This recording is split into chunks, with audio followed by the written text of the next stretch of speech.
Ya, selamat siang. Assalamualaikum warahmatullahi wabarakatuh. Terima kasih kepada teman-teman yang sudah pada siang hari ini menyempatkan untuk bisa bergabung dengan kami di acara yang sama yang sudah ditayangkan beberapa minggu lalu. Hari ini kita mulai lagi, yakni mengenai training data, dan hari ini kita akan fokus pada cross-sectional data analysis. Dan kita berfokus kepada OLS. Oke?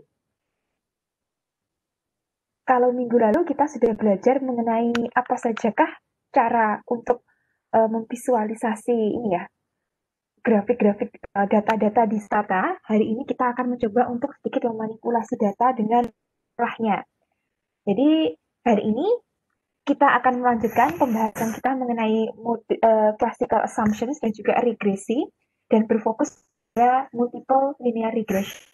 Kita nanti akan mencoba untuk mendeteksi pertama garis regresi, lalu kedua kita akan mencoba untuk menginterpretasi cara membacanya seperti apa hasil dari regression ya.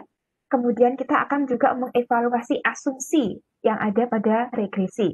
Maka dari itu saya minta teman-teman untuk mendownload database yang akan kita gunakan pada hari ini, dataset.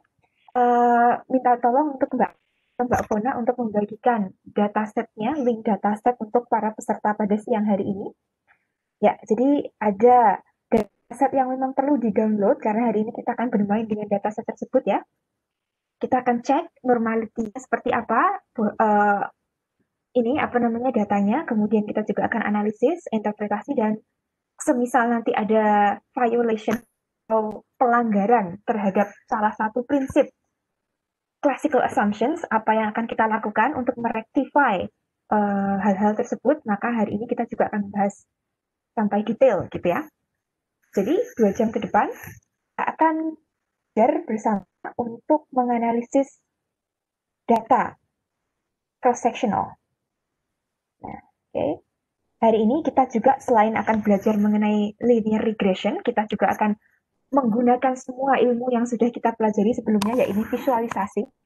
Maka dari itu hari ini akan kombinasi ya, analisis kita akan mengkombinasikan antara statistical approach dan juga visual approach.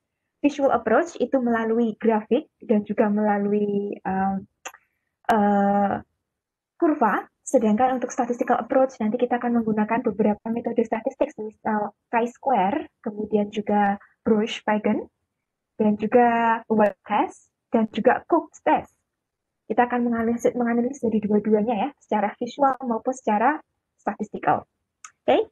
Nah, sekarang saya harap teman-teman sudah mendownload database-nya, dataset yang sudah disiapkan oleh Lab IE, sehingga kita bisa memulai latihan kita pada siang hari ini ya. Semoga tidak ada kesulitan dalam mendownload data.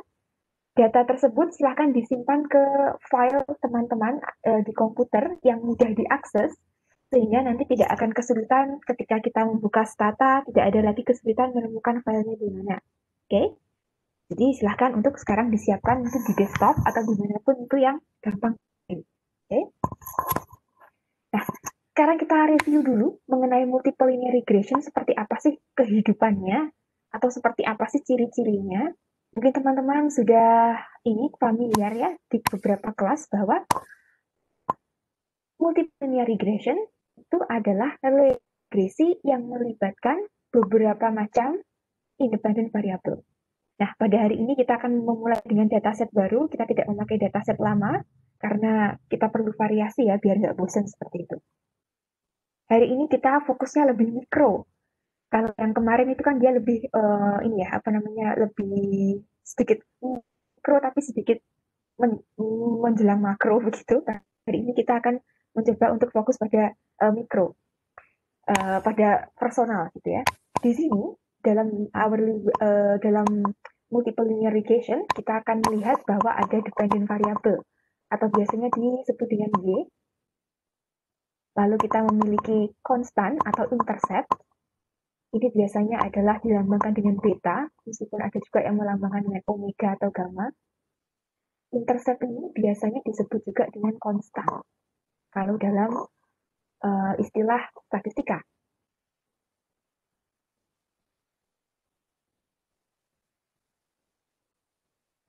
Okay? Kemudian kita akan berhadapan juga dengan beberapa macam independen. Jadi ini beta 1 itu beta 2, beta 3 itu biasanya adalah independent variable. Adapun tanda beta yang ada di depan ini namanya adalah coefficient. Itu nanti akan muncul angka ketika kita meregresi di stata. Dan itu adalah simbol dari measurement atau simbol dari pengukuran berapa sih efek independent variable terhadap dependent variable. Adapun yang terakhir di sini, komponen terakhir ini adalah epsilon atau biasanya disebut sebagai residual atau error term.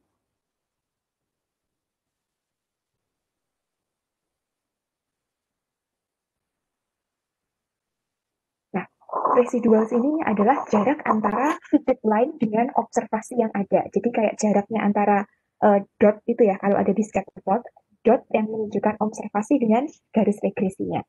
Jadi seberapa jauh dia berada jaraknya dari regresi tersebut. Kita ingin supaya residual kita minimum. Sehingga jarak antara observasi dengan set value itu tidak terlalu jauh. Seperti itu ya teman-teman. And we want that to be as fit as possible. Sedekat mungkin dengan garis regresi. Sehingga tidak ada overestimation. Okay? Kita ingin meminimalkan residual di sini. Teman-teman, dalam dataset yang saya kirim, yang dipersiapkan oleh tim Lab IE, itu adalah data mengenai achievement individual, oke? Nanti kita akan menggunakan database tersebut untuk menganalisis multiple linear regression. Dalam linear regression, kita berapa besar sih efek dari individual atau independent variable ini terhadap dependent variable? Apakah dia efeknya negatif atau positif? Asumsi dalam linear regression ini adalah semua datanya terdistribusi secara normal dan hubungan antara dependent variable dengan independent variable ini adalah linear. Kalau semisal dia itu tidak linear, maka kita perlu molding supaya data tersebut bisa dibaca dan dipahami dalam konsep linear. Misalnya kalau dia adalah bentuknya kuadratik, maka kita harus mengkuadratkan data tersebut sehingga dia bisa lebih fit dengan linear regression. Seperti itu, oke? Okay? More of that later. Di sini ada juga beberapa asumsi yang bisa digunakan untuk membuat keputusan apakah regresi linear kita itu garbage atau memang dia meaningful. Nah, kita mulai dulu dari simple linear regression ya. Dengan simple linear regression itu adalah independent variabelnya cuma satu yang diukur, sedangkan bagaimana variabel yang lain tidak diukur, jadi cuma satu saja. Bagaimana satu variabel mempengaruhi dependent variabel? Di sini dia harus memenuhi 5 macam asumsi. Ya, ini linear in parameters. Dia berasal dari sampel, datanya yang kita pakai itu. Kemudian variasi sampel itu ada dalam bentuk explanatory variable yang memiliki zero conditional mean dan juga dia bersifat homoscedasticity. Artinya tidak ada heterogeneity dalam variansnya. Diharapkan variansnya selalu konstan dari awal sampai akhir. Kayak gitu ya. Nah, di sini untuk urutan nomor 1 sampai 4 untuk asumsi linear regression itu dia wajib dipenuhi. Kalau homoscedasticity probably not karena dia masih satu variabel, okay? Jadi kalau untuk linear regression hanya satu variabel saja, satu variabel independen untuk mengukur efeknya terhadap dependent variabel, maka yang wajib AIN itu dipenuhi 4 syarat berikut ini. Okay? Nah, ini supaya kita tidak bias hasil dari regresi kita. Nah, kemudian kalau misalnya kita menggunakan multiple linear regression, artinya kita menggunakan lebih dari satu independent variabel, maka di sini kita harus memenuhi asumsi 1 sampai 5 itu harus dipenuhi, gitu ya. Plus satu lagi yaitu normality assumption. Nah, semisal teman-teman itu bisa memenuhi asumsi 1 sampai 4, maka linear regression teman-teman itu disebut sebagai tidak bias atau unbiased. Nah, kalau semisal ternyata asumsi itu bisa dipenuhi nomor 1 sampai 5, itu artinya hasil regresi teman-teman itu adalah blue. Mungkin teman-teman sudah familiar dengan blue, yaitu artinya best linear unbiased estimator, artinya dia tidak bias dan konstan gitu ya, konsisten hasil regresinya, tidak berguncang-guncing gitu ya, dia konsisten, robust, dan juga tidak bias. Nah, kalau misalnya 1 sampai 5 dan kemudian 6 terpenuhi ke 6-6-nya, maka bisa disebutkan bahwa model Anda ini sempurna gitu ya. Excellent. Estimasinya oke, seperti itu. Nah, di normality test ini, teman-teman mungkin sudah familiar dengan t-test, z-test, dan juga f-test. Nah, kita juga akan menggunakan hal tersebut untuk menguji normalitas dari suatu estimasi atau suatu data. Oke? Jadi diingat-ingat dalam t-test, f-test, mereka ini adalah parametrik metode. Jadi di situ kita ingin melihat apakah dia ini signifikan atau tidak pengaruhnya terhadap model kita secara keseluruhan. Oke, jadi di sini kita review kembali tentang itu hipotesis nol dan juga hipotesis alternatif karena kita masih menggunakan itu untuk asumsi normality. Oke, jadi kita pengen setelah kita meregresi kita pengen memenuhi semua asumsi ini kalau bisa sampai 6 gitu. Nah, akan tetapi teman-teman beberapa asumsi yang ada di depan layar kaca teman-teman itu tidak semuanya bisa diuji di stata. Hanya ada beberapa saja yang bisa diuji di stata, tidak semuanya bisa diuji. Dia yang bisa diuji adalah pertama nomor 3, yaitu perfect collinearity. No perfect collinearity ya maksudnya. Kemudian yang bisa diestimasi yang kedua itu adalah homoscedasticity, nomor 5. Dan yang keenam itu adalah normality test. Ini adalah yang bisa dicek di stata. Seperti apa? Kayak gitu ya. Kemudian yang 1, 2, dan 4 dia ini bisa dideskripsikan secara lisan. Kayak gitu ya. Jadi misalnya random sampling. Teman-teman bisa langsung saja berargumen di tesis teman-teman atau mungkin di essay teman-teman bahwa data yang saya ambil di sini berdasarkan random sampling. Saya tidak mengontrol pengambilan data. Saya tidak bisa mengontrol outcome dari pengambilan data. Seperti itu. Jadi ini benar-benar tidak ada pengaruhnya manusia gitu ya secara sengaja untuk memanipulasi pengambilan sampel. Semua berhak untuk berpartisipasi diambil sampelnya seperti itu. Okay? Nah, makanya ini yang bisa dicek secara kuantitatif dan juga secara visual itu adalah nomor 3, 5, dan 6. Sehingga kita akan mengeceknya di stata. Kalaupun teman-teman menggunakan software untuk menganalisis lainnya, seperti misalnya adalah R-square, maka juga tetap konsisten. Nomor 3, 5, 6 ini yang bisa dites secara teknikal, baik secara visual maupun kuantitatif, secara statistikal, berarti software seperti Stata maupun RStudio. Oke? Nah, tidak usah berlama-lama. Saya harap teman-teman sekarang sudah mendownload semua dataset yang sudah disiapkan oleh panitia ya. Jika belum, silakan untuk menuju ke chatbox. Di chatbox sana sudah ada link untuk mengakses dataset yang akan kita gunakan pada siang hari ini. Oke? Ya, teman-teman silahkan kalau mau mendownload, kalau belum juga tidak apa-apa.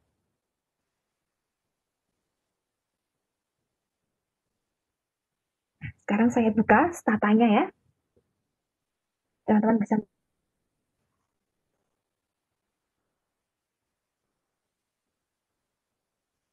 Oke, sekarang kita buka dan lalu kita kenalan dengan dataset yang akan kita pakai pada siang hari ini. Oke, ini namanya adalah Multiple Regression Examples.dta.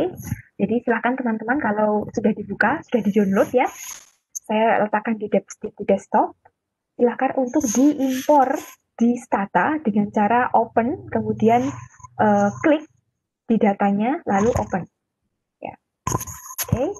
Nah, di bagian sudut kanan atas sudah terlihat jelas variabel-variabel apa saja yang kita dapat ya, jenisnya apa saja, atau untuk bisa mengetahui lebih detail lagi bisa buka data editor. Dan kita bisa melihat berapa variabel yang ada di sana dan berapa jumlah observasinya.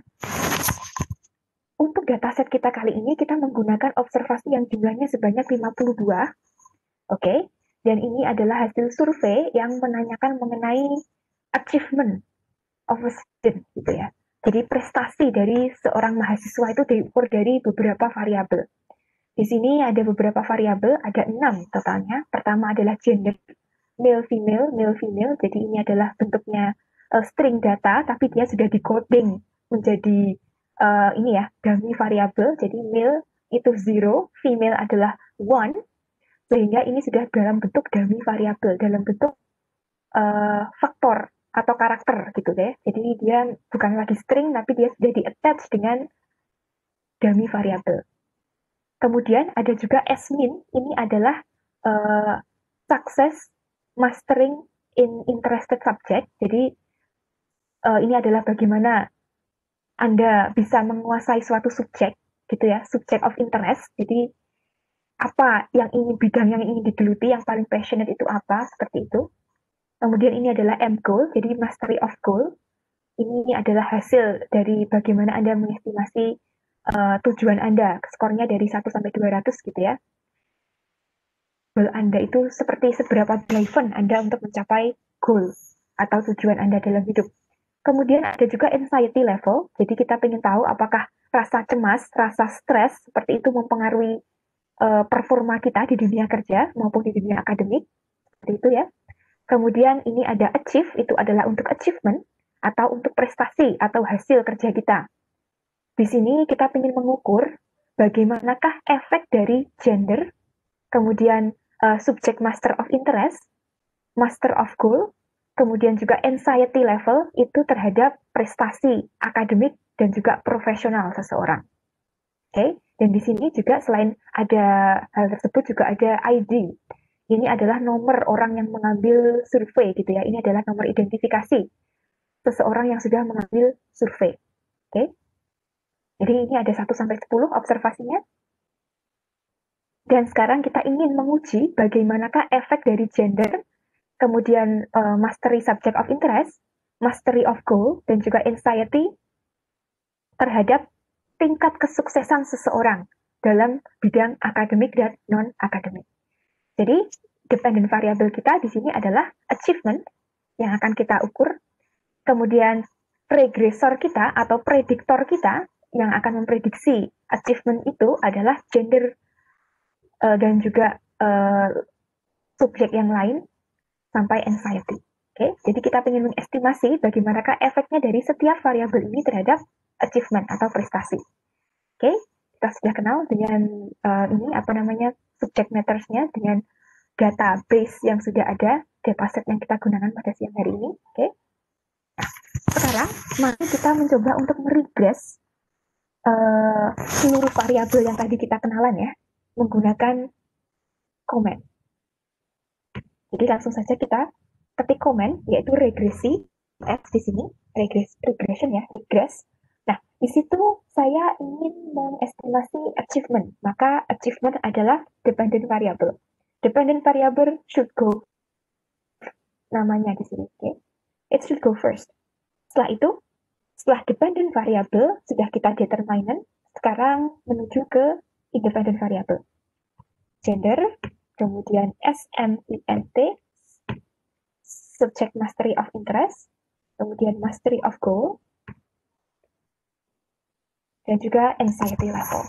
Oke, ini adalah 4 prediktor untuk mengetahui seberapa jauh seseorang itu bisa berprestasi. Enter.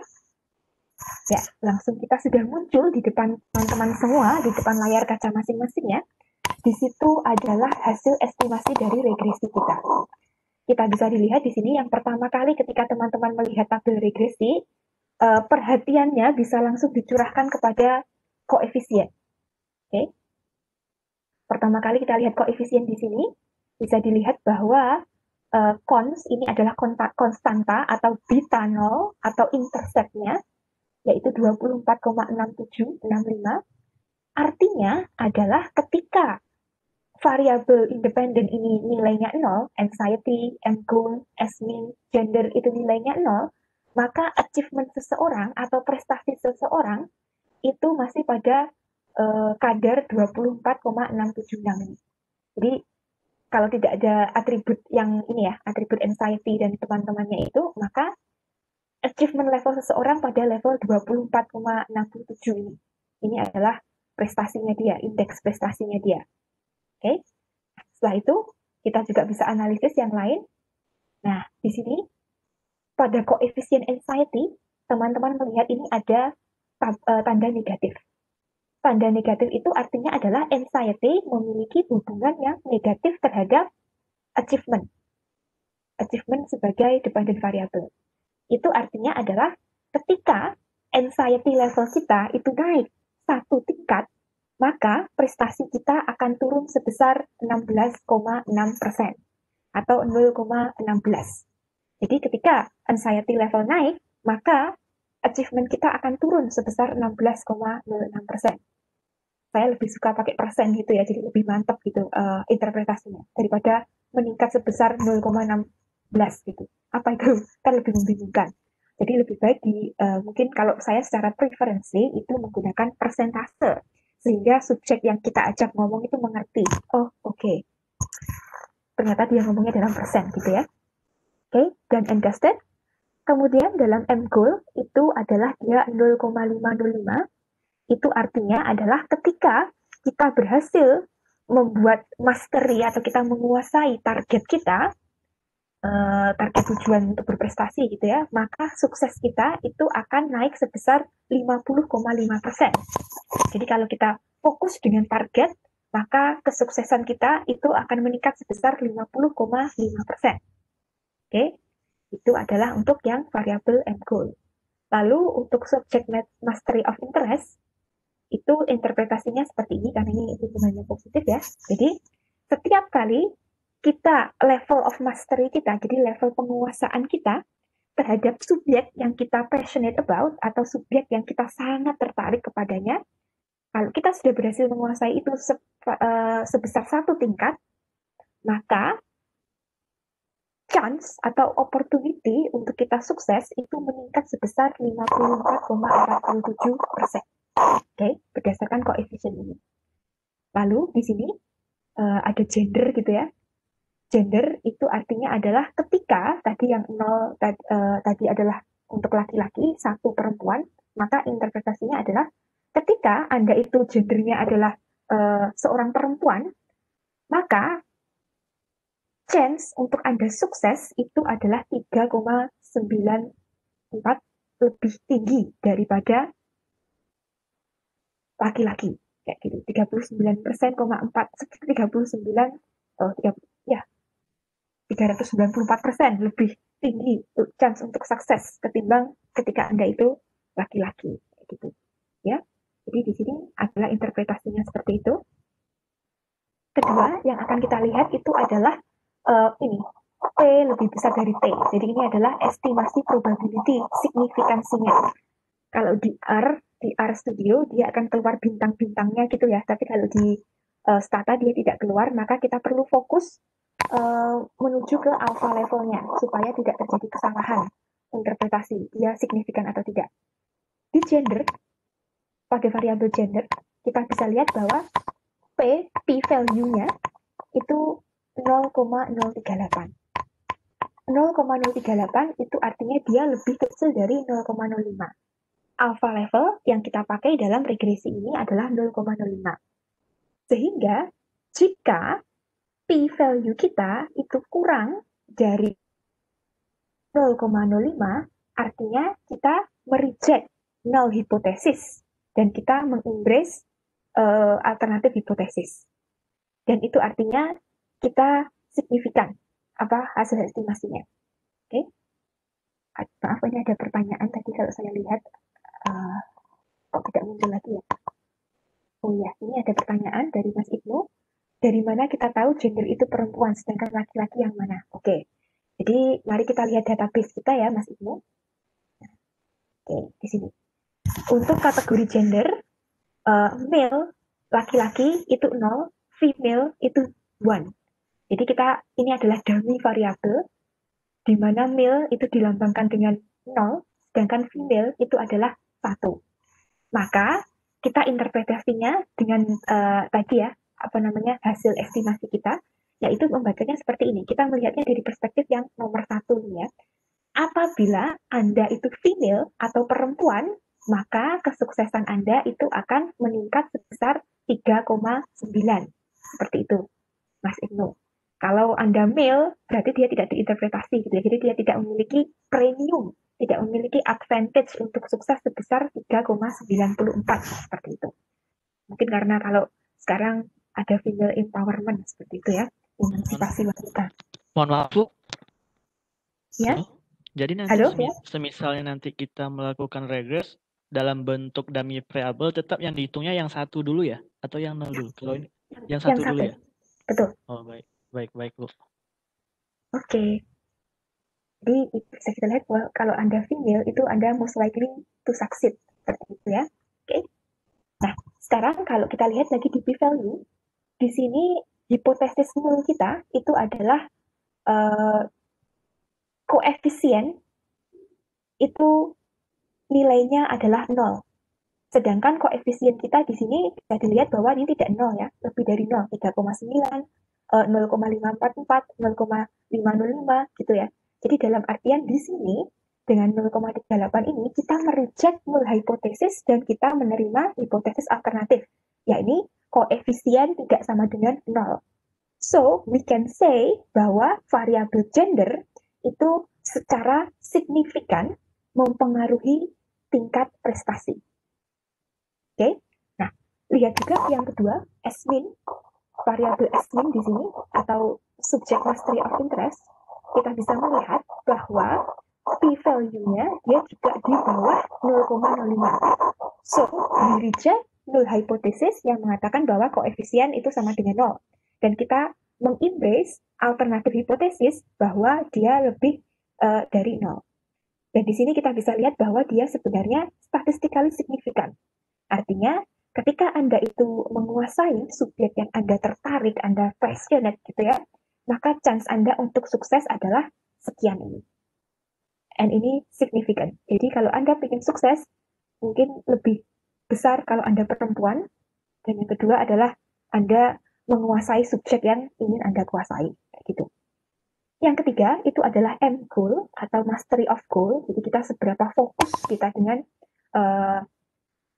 keinginan kita seperti itu ya, dan di situ bisa dilihat bahwa di sini teman-teman dia tidak signifikan, jadi p-value-nya itu lebih dari 0,05, sehingga bisa diartikan bahwa kalau kita mastery of goal, menguasai tujuan, itu tidak selalu berarti bahwa kita akan sukses seperti itu ya. Jadi ya betul sukses, tetapi itu tidak signifikan, it's not very significant. Itu penting untuk menjadi sukses karena di sini kalau kita lihat menguasai tujuan kita itu akan meningkatkan sukses kita. Kemudian tapi kalau secara statistik dikatakan bahwa ya itu mungkin mempengaruhi tetapi tidak signifikan. Maybe ada faktor lain yang membuat Anda itu lebih sukses, tapi bukan semata-mata adalah tujuan. Seperti itu ya. Nah, lagi anxiety. You know that this is negatif. Jadi hubungannya kalau anxiety itu naik satu level, maka kesempatan Anda untuk sukses itu turun sebesar 16%. And is it significant?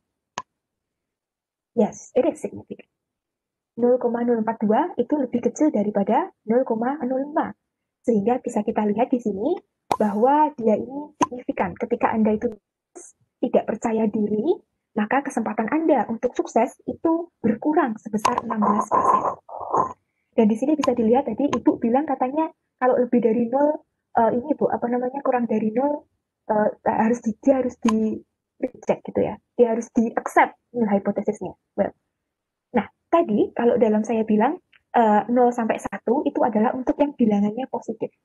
Nah, tapi kalau untuk yang koefisien regresornya itu mendapat koefisien negatif, maka dia batasnya itu adalah min 1 sampai 0.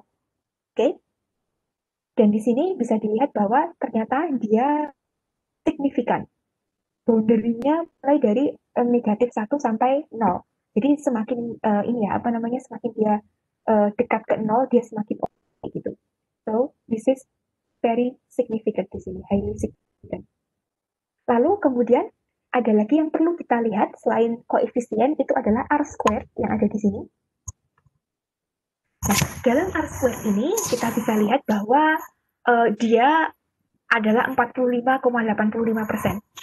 Jadi artinya adalah prediksi mengenai achievement atau prediksi mengenai prestasi sebesar 45,85% itu bisa diestimasi dengan model yang kita bangun ini, yaitu gender, ethnic, M-goal, dan juga anxiety.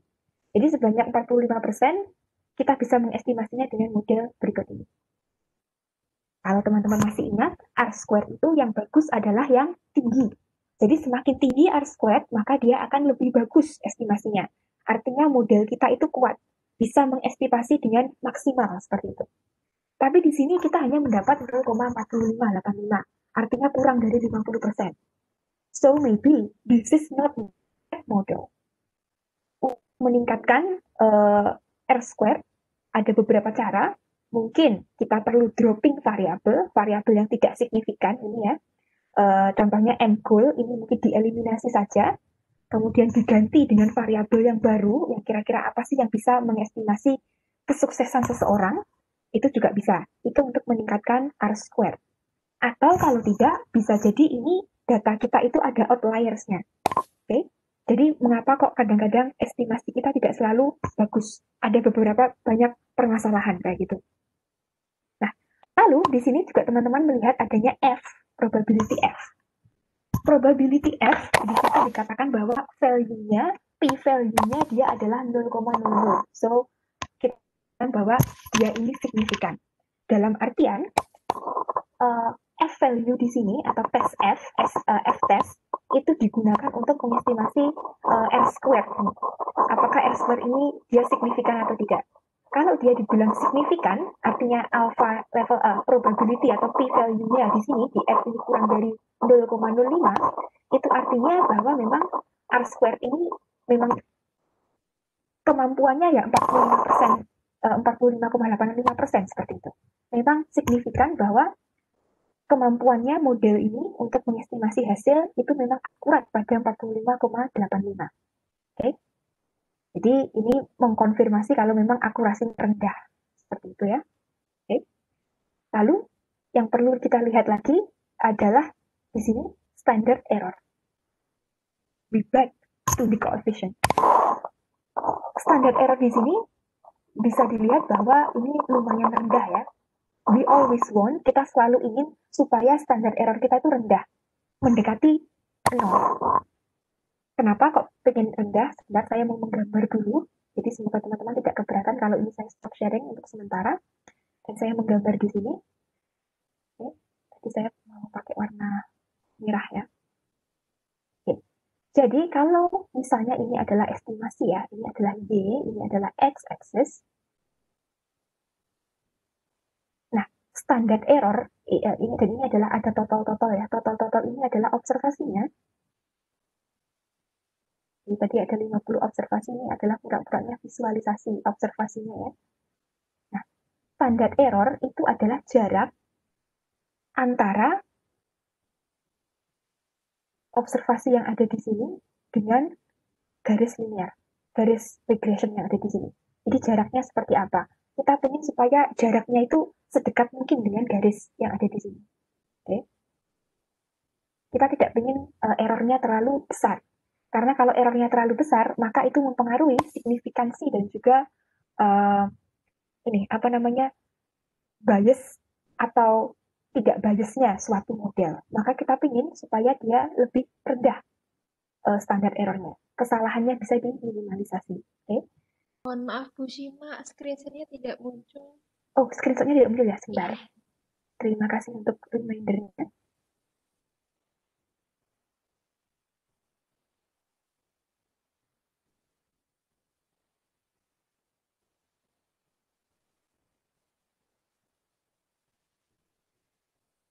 Oke, sudah muncul ya, mudah-mudahan. Iya, sudah muncul Bu. Oke, terima kasih. Oke, di sini teman-teman bisa lihat bahwa kita ingin supaya ini ya apa namanya, ini kan umumnya di observasi A. Kita ingin supaya observasi A itu tidak jauh jaraknya dari dia ke jarak ke garis regresi yang ini, garis A kecil ini. Atau mungkin ini di sini ada satu observasi yang kita bilang mungkin observasi B gitu ya. Nah, kita tidak mau supaya jaraknya observasi jauh sekali. Kita ingin supaya dia itu selalu dekat, lengket dengan si garis regresi. Okay? So that's why we always want ini supaya dia dekat ke sini. Jadi sekecil mungkin, seperti itu. Tapi kalau untuk R square, kita mau dia sebesar mungkin.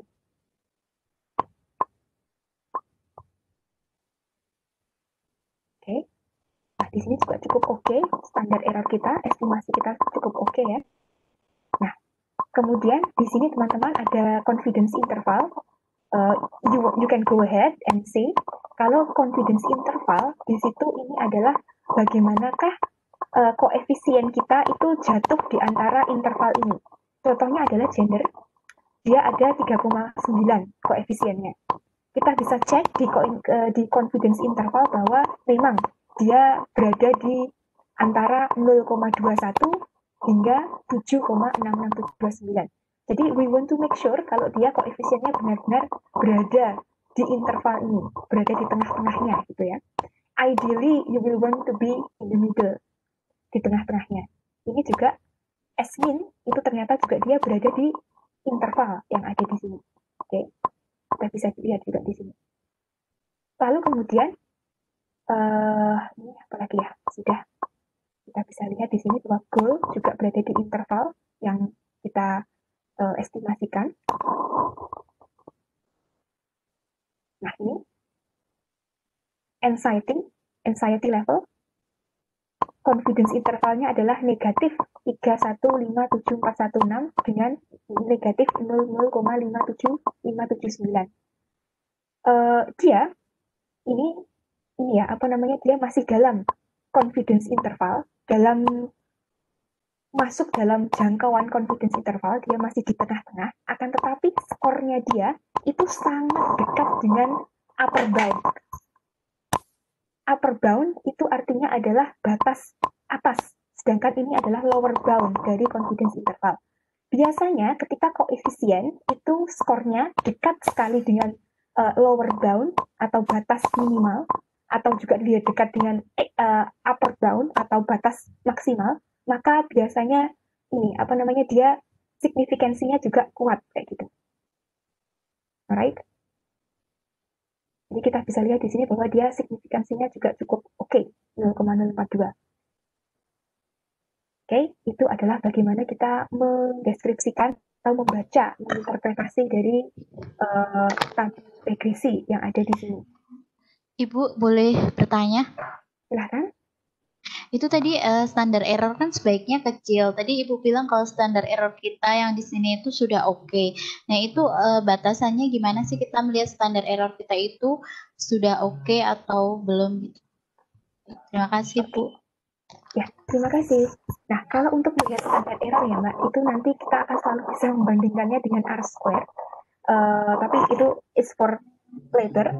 Kalau untuk standar error, kita usahakan dia sebisa mungkin tidak terlalu jauh skornya itu dari koefisiennya, dan kalau bisa dia semakin dekat dengan 0, it's even better. Jadi semakin dekat dengan 0, dia semakin bagus. Tidak terlalu jauh jaraknya dengan koefisien, 1 dengan 3, tidak terlalu jauh ya. 0,5 dengan 0,19, tidak terlalu jauh, good. Kemudian ini untuk yang koefisien, dia juga cukup jauh jaraknya, dari 24 ke 33, jadi selisihnya ada lebih dari 10 ya. Maka dari itu dia tidak signifikan, ya kan? Dia tidak signifikan di sini. P-value-nya lebih dari itu. Maka dari itu kita ingin supaya everything is as close as possible to the zero, dan juga tidak terlalu jauh dengan koefisien skornya. Jadi seperti itu. Sangat teknikalnya dia itu sangat subjektif gitu ya. Terlihat subjektif, tergantung estimasinya berapa, but usahakan dia dekat dengan zero, dekat dengan 0, Atau kalau tidak dia dekat dengan koefisiennya, tidak terlalu jauh. That is a good standard error. Oke, Baik, terima kasih Bu. sama-sama. Jadi memang tidak ada ini ya, tidak ada acuan khusus sayangnya. Ada juga pertanyaan dari Mbak Fitriati. Jika ingin signifikan, apakah interpretasi koefisien tadi berubah tidak ya Bu? Jika tidak signifikan, ya tetap bisa diterjemahkan Mbak. Jadi misalnya tadi M goal. Tadi kan dibilang dia tidak signifikan. Interpretasinya tetap, jadi memang untuk satu kali ketika kita fokus dengan tujuan kita dan kefokusan kita itu naik satu level, maka kesuksesan kita menjadi naik 50%. Ya, betul tetap bisa diinterpretasi itu, akan tetapi silahkan dikasih note atau dikasih catatan bahwa meskipun kita ini naik sebesar 50%, akan tetapi dia tidak signifikan. Jadi Anda itu memberi warning terhadap pembaca bahwa ini tuh perlu dipertimbangkan lagi gitu. Memang penting, tapi dia tidak signifikan. Artinya meskipun penting, tapi dia bukan yang utama gitu. Prioritasnya belakangan. Nah, kayak gitu. Nah, kalau teman-teman pengen, teman-teman bisa membuang variabel yang tidak signifikan. You can. Anda bisa untuk membuang variabel yang tidak signifikan diganti dengan variabel yang baru, which is good. Atau kalau tidak ditambah datanya. Oke.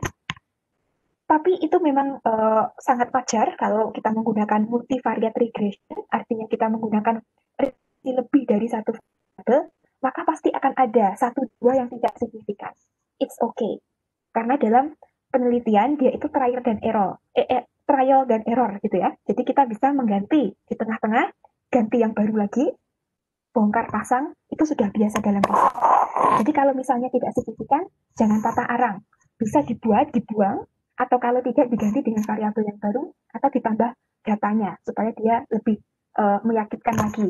Kita kan cuma ada 50 observasi ya di sini, teman-teman. Oke, ini di file, salah klik. Ada 50 observasi, mungkin ditambah lagi datasetnya. Sehingga kita bisa membuat hal yang lebih signifikan lagi, kayak gitu ya.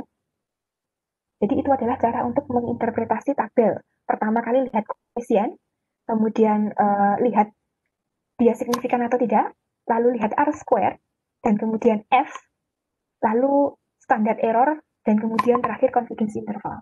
Oke.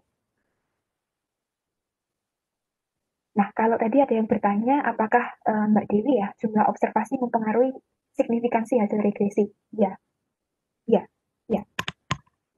Karena biasanya kita kan kalau menggunakan linear regression, asumsinya adalah data kita terdistribusi secara normal. Artinya data kita berbentuk seperti bell shape gitu ya. Sehingga kalau misalnya kita ingin meraih normality data yang terdistribusi normal, itu biasanya kita harus lebih dari 30 observasi, minimal 30. Kalau misalnya 30 itu masih belum normal, kita tambahin terus sampai dia normal. Karena memang asumsinya seperti itu. Kalau asumsi itu terviolasi atau terlanggar, maka memang efeknya adalah tidak signifikan seperti ini.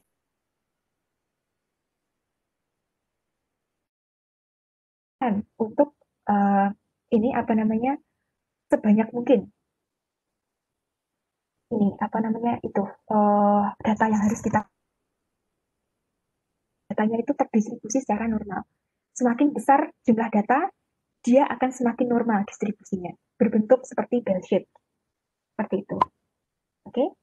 Nah, kalau misalnya data Anda tidak linear, maka bisa menggunakan alternatif lain. Ini ada yang namanya GLM, yaitu Generalized Linear Model. Semisal OLS Anda itu tidak bisa dinormalkan, bisa menggunakan alternatif GLM. GLM itu ada 3 jenis, yaitu Gaussian, kemudian Poisson, dan juga Gamma. Itu bisa dicoba satu persatu. Tapi itu lebih advance ya, untuk yang mungkin teman-teman kalau sudah itu bisa menggunakan GLM yang lebih advance lagi. Oke. Nah, sekarang kita bisa lihat ternyata kalau optimasi kita ternyata ada 3 yang signifikan ya. So, it's good, not bad. Sekarang mungkin teman-teman ingin mengetahui koefisien ini atau inilah independent variable ini kira-kira yang paling kuat yang mana sih? Yang paling berkontribusi maksimum, yang paling berkontribusi terbesar terhadap regresi ini tuh variabel yang mana? Kalau di sini tidak terlalu jelas ya, makanya jelas mana sih kira-kira yang prediktor atau independent variabel ini yang berkontribusi paling besar terhadap independent variabel, mana yang pengaruhnya paling besar. Untuk itu, kita bisa copy kode kita, lalu kita gunakan data. Data ini nanti yang akan mengurutkan secara otomatis manakah variabel yang memiliki kekuatan terbesar untuk mempengaruhi dependent variabel. Oke. Ya, di sini tadi berbeda dengan yang sebelumnya. Tadi sebelumnya ada confidence interval di bagian paling kanan. Sekarang kita bisa melihat di sini bahwa ada beta.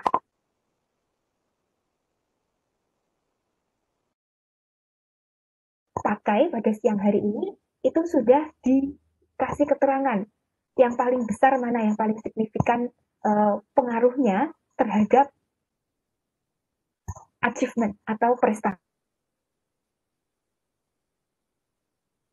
Paling penting untuk bisa sukses itu adalah ini, variabel SMIN atau subject mastery of interest ternyata, atau keahlian kita untuk menguasai suatu subjek itu mendapatkan beta terbesar. So this one is the most significant determinant of success.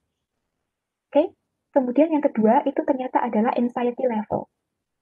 Jadi artinya kalau kita semakin tidak pede, maka kesempatan kita untuk sukses itu berarti semakin kecil gitu ya. Yang ketiga, yang signifikan itu adalah gender. Kemudian yang terakhir adalah M-goal, yang tadi tidak signifikan ya, p-value-nya tidak signifikan, maka beta juga mengenali hal tersebut tidak signifikan, maka dia dikasih 0,819. Ternyata memang dia benar-benar tidak berpengaruh besar terhadap sukses kita. Jadi fokus itu tidak terlalu berefek maksimal terhadap kesuksesan. Oke?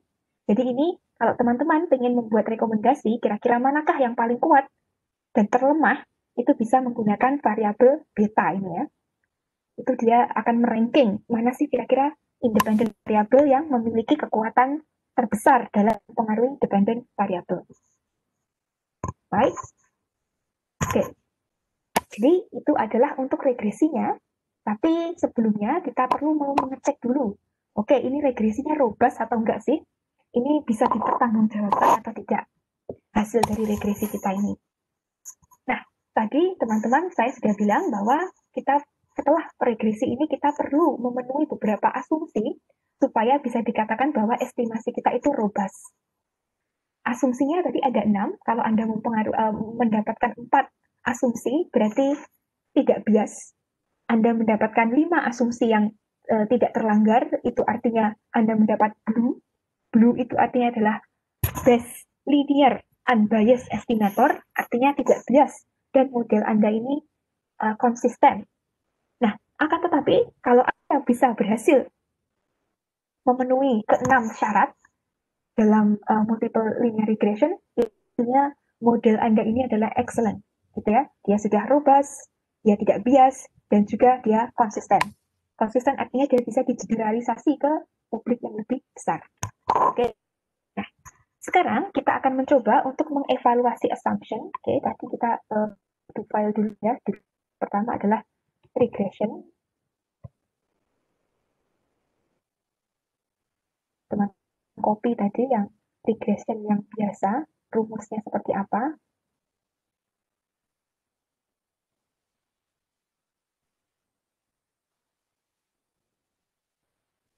Oke, kemudian regression tapi dengan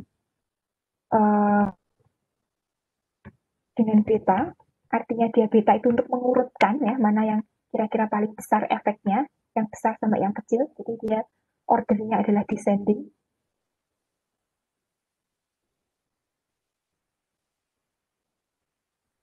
Nah, sekarang kita akan mencoba untuk cek classical assumption.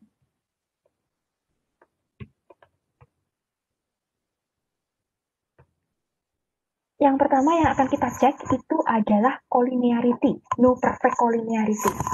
Oke. Jadi dalam asumsi klasik no perfect collinearity itu artinya variabel kita antara satu dengan yang lain itu tidak boleh adanya hubungan yang cukup erat gitu ya. Artinya jangan sampai satu variabel independen itu mempengaruhi independen yang lain gitu. Nah, sebelum kita menuju ke collinearity, kita pengen dulu apakah si data ini memiliki hubungan yang linear. Oke, sebelum kita running regression, biasanya kita juga bisa checking dulu ya, apakah hubungan antar variabel ini linear atau tidak. Setelah itu kita cek untuk collinearity. Untuk linear parameter, kita ingin bisa tahu apakah hubungan antara ini dependent variable yaitu achievement dengan gender, mean, goal, dan anxiety itu linear atau tidak. Karena kita ingin tahu, karena kita menggunakan linear regression, jangan sampai data kita ternyata kuadratik, atau jangan sampai data kita itu log. Jadi sudah kuadrat itu biasanya datanya dia bentuknya seperti bulan sabit, atau dia seperti U, terbalik. Jadi itu adalah data yang kuadratik. Jadi kita tidak ingin ada data seperti itu. Kita cek dulu. Yang pertama adalah untuk lihat dia linear atau tidak. Itu menggunakan yang pertama adalah grafik dengan matrix. Graph matrix. Lalu kita ketik independent variabelnya S-min ya. S-min. Kemudian ada M-goal. Ada anxiety. Dan juga achieve. Ini gender tidak saya masukkan ya, karena memang tidak ada yang bisa dianalisis. Dia levelnya cuma 2, laki-laki atau perempuan, ya dan tidak gitu ya. Jadi kita tidak perlu mengestimasi linear atau tidak, karena dia basically just yes or no, male female. So it will not give us anything. Enter. Ini adalah matrix untuk menghubungkan apakah beneran mereka hubungannya linear atau tidak antara dependent variable dengan independent variable. Oke, semoga teman-teman juga sudah mendapat result seperti yang ada di layar kaca. Ya, keluar ya. Ini caranya membacanya adalah dia dari achievement. Jadi kalau di sini kita bandingkan dari achievement ini, dia memiliki hubungan yang negatif. Jadi ini total-totalnya dia punya pola menurun seperti ini. Jadi kayak dia decreasing. Jadi anxiety dengan achievement itu memiliki hubungan yang linear, artinya dia turun seperti ini, linear. Lalu dari achievement dengan goal atau tadi tujuan, dia memiliki hubungan yang linear positif. Ya, dia naik seperti ini, trennya naik ya, naik ke puncak gunung. Lalu kemudian untuk achievement dengan mean, S-min atau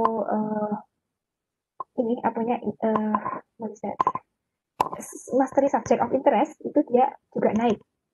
Jadi dia ada tren naik seperti ini ya, linear. Anxiety dengan achievement itu dia juga turun. Anxiety dengan goal, dia juga ada hubungannya naik. Anxiety dengan mean itu juga katanya naik ya, meskipun dia tidak terlalu terlihat polanya. So kita bisa lihat ini adalah matriks antara hubungan antara satu variabel dengan variabel yang lain. Anxiety dengan goal punya hubungan juga, tidak ya, ini agak dia hubungannya juga ini ya, hampir lurus juga. Oke. Tapi ini katanya terlalu tidak spesifik ya teman-teman, tidak terlalu jelas gitu untuk hubungannya linear atau tidak seperti apa. Maka dari itu kita bisa melihat hubungan antara keduanya ini dengan lebih detail lagi. Gunakan scatter S. Misalnya kita ingin melihat hubungan antara variabel penguasaan SN, INT, ya, subject mastery of interest dengan achievement level.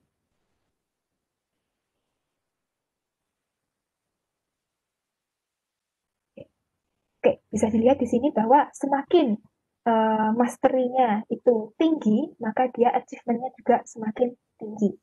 Jadi ini memang beneran ada hubungan yang positif hubungan positif dan linear gitu ya. Jadi linear itu menuju ke atas seperti ini, so it's positively correlated. Jadi kalau teman-teman tidak ingin menggunakan matriks, bisa satu persatu dicek menggunakan scatter plot. Oke, silahkan kalau teman-teman mau mencoba lain juga boleh.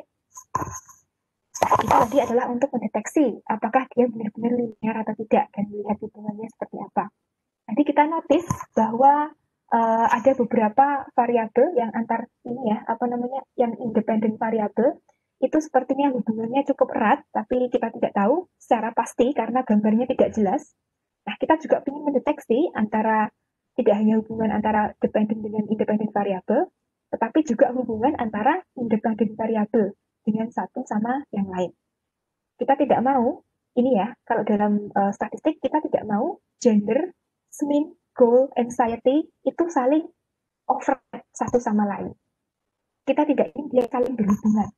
Kenapa? Kalau korelasinya tinggi atau hubungan antara gender dengan misalnya anxiety itu tinggi, maka result kita itu tidak akan bagus.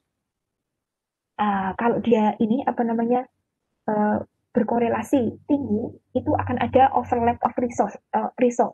Result tidak akan bisa bedakan antara satu dengan yang lain. Result kita itu tidak akan kuat gitu ya. Tidak ada informasi yang baru, tidak ada informasi yang unik untuk setiap variabel. Kenapa? Karena setiap variabel satu dengan yang lain itu hampir mirip-mirip gitu. Karena hampir mirip-mirip, akhirnya ya nggak ada informasi baru yang bisa kita peroleh. Dan juga di sini bisa dilihat ya kalau misalnya korelasinya itu tinggi, jadi hubungan antara gender dengan mean itu tinggi, meski itu tidak akan banyak informasi baru yang kita bisa tunjukkan gitu. Jadi meskipun R squared itu yang dibuktikan dengan F, tapi prediktor kita itu tidak signifikan. Contohnya terjadi dalam M goal di sini. M goal di sini, ya meskipun di sini ya, secara keseluruhan R squared itu signifikan, akan tetapi secara level, secara independent variable level, dia tidak signifikan. So, maybe M goal ini tidak signifikan karena dia ada korelasi dengan variabel yang lain. Who knows? Karena itulah kita perlu mengecek. Kita perlu cek. Kita mengecek dengan menggunakan PW correlation. Lalu kita cek semua variabel kita.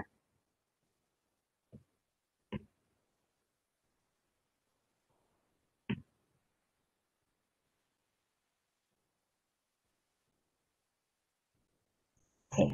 Nah, di situ kita lihat hubungan antara variabel itu bisa dilihat, hubungan antara variabel dependent dengan variabel independent itu juga ada.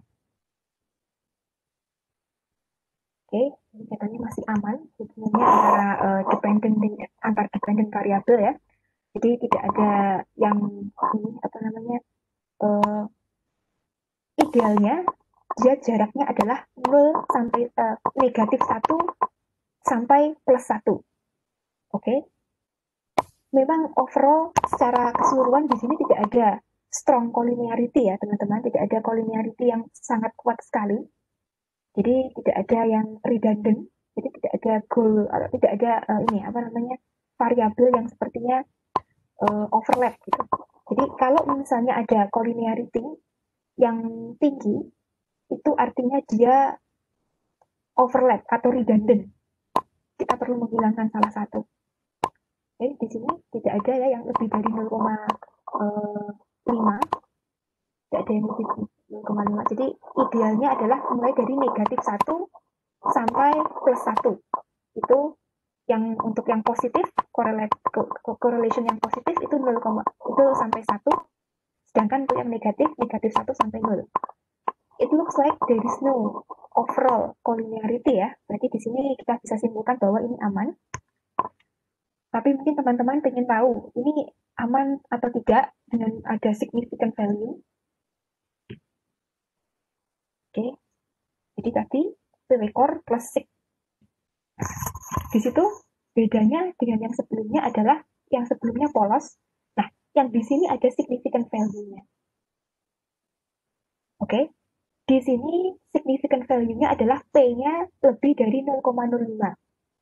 Oke, itu berarti artinya memang tidak ada strong collinearity. Dan di sini juga sama, lebih besar dari 0,05 berarti dia tidak ada strong collinearity. Oke, jadi ini untuk membuktikan supaya teman-teman tidak was-was gitu ya. Ya ini signifikan atau tidak sih collinearity-nya gitu. Jadi bisa dibuktikan bahwa di sini memang oke. Ini semua antar variabel satu dengan sama lain tidak ada multi collinearity gitu ya, tidak ada collinearity, tidak ada hubungan yang signifikan antara satu dengan yang lain. Oke, good. Berarti overall ini tidak ada collinearity, tidak ada deteksi collinearity, so far so good, no problem. Oke. Nah, high collinearity atau collinearity yang tinggi, yang 0,9, 0,8 itu ya teman-teman, di bawah 0,8 masih oke. Kalau sudah 0,8, 0,9, itu takutnya kita akan mempengaruhi standar error. Semakin tinggi collinearity kita, skornya, maka standar error kita juga akan inflasi. Artinya dia standar errornya semakin besar. Okay? So, be very careful. Kalau misalnya teman-teman spot yang 0,8 skornya. Jadi itu band threshold, itu adalah 0,8. Lebih dari 0,8, teman-teman harus high alert. Jadi, ini harus waspada. Karena itu adalah high collinearity bisa mempengaruhi standar error yang semakin besar. Okay? Nah, bisa juga sekarang teman-teman mendeteksi multi collinearity ya, menggunakan PIF. Jadi ini cara yang pertama. Cara yang pertama tadi menggunakan PW Core, tapi bisa dideteksi dengan PIF. PIF ini rumusnya juga cukup sederhana, yaitu stat PIF. Ini sama dengan PW Core. Di PW Core tadi dia mengestimasi hubungan correlation-nya, ini juga dengan correlation tapi menggunakan skor VIF. Kalau tadi menggunakan correlation itu adalah yang mulai dari negatif 1 sampai 1. Kalau VIF dia itu adalah 0 sampai 10. Kalau lebih dari 10 berarti dia collinearity-nya tinggi. Tapi kalau kurang dari 10 berarti dia masih aman.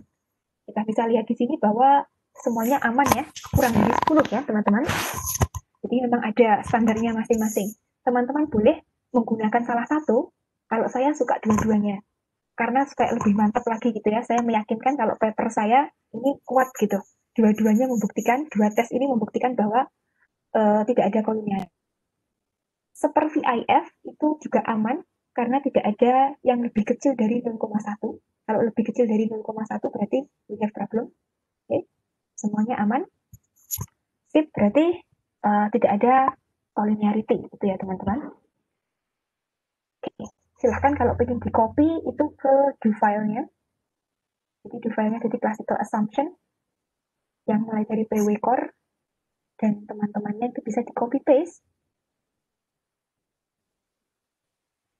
di do file-nya masing-masing.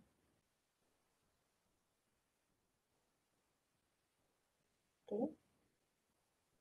Ini untuk masa depan. Plus ini tadi stat VIF kalau ingin untuk dimanfaatkan nanti.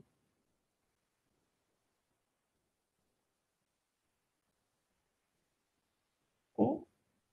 Kita sekarang sudah mendapat classical assumption. Kita lanjut untuk classical assumption-nya ya. Nah, sekarang kita ingin mencoba untuk menguji normalitas data menggunakan residual plots. Oke. Sebenarnya ini residual plot ini bisa juga untuk mendeteksi collinearity, bisa juga digunakan untuk mendeteksi normality. Nah, kita nanti akan menggunakan dua cara ya, baik nanti menggunakan visual maupun menggunakan statistik. Ini tadi kita sudah mengecek yang pertama menggunakan gambar tadi dengan matrix dan juga menggunakan statistik. Untuk yang selanjutnya itu juga sama. Kita menguji normality bisa dengan gambar, bisa juga dengan statistik. Nah, sekarang kita coba dulu untuk mengujinya menggunakan statistik ya. Oke, yang pertama dengan normality test ini, sebenarnya ini normality juga slash collinearity sih. It can intertwine. But let's do this first. Jadi kita akan menggunakan residual plots. Jadi residu tadi atau epsilon atau E tadi ya kalau dalam rumus regresi itu bisa digunakan untuk mengestimasikan apakah regresi kita oke atau tidak. Nah, ideally saya gambar dulu.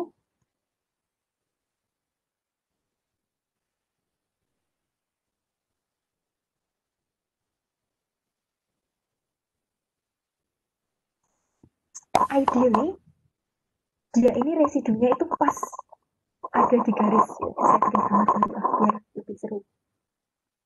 Oke, Y dan X. Kemudian garis regresi seperti ini. Nah,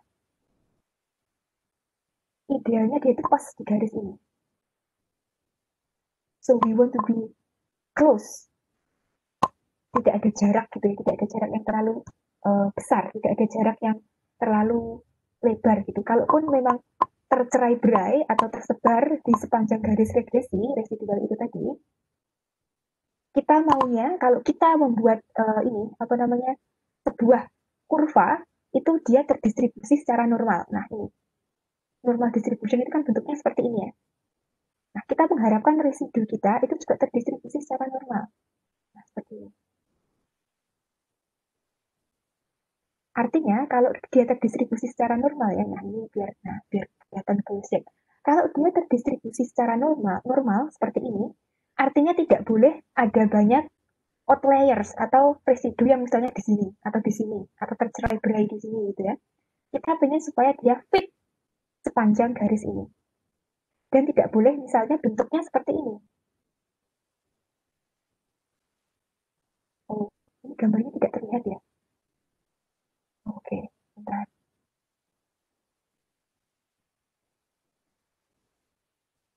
Apakah sudah terlihat sekarang teman-teman? Sudah ya? Oke. Saya ulang lagi ya.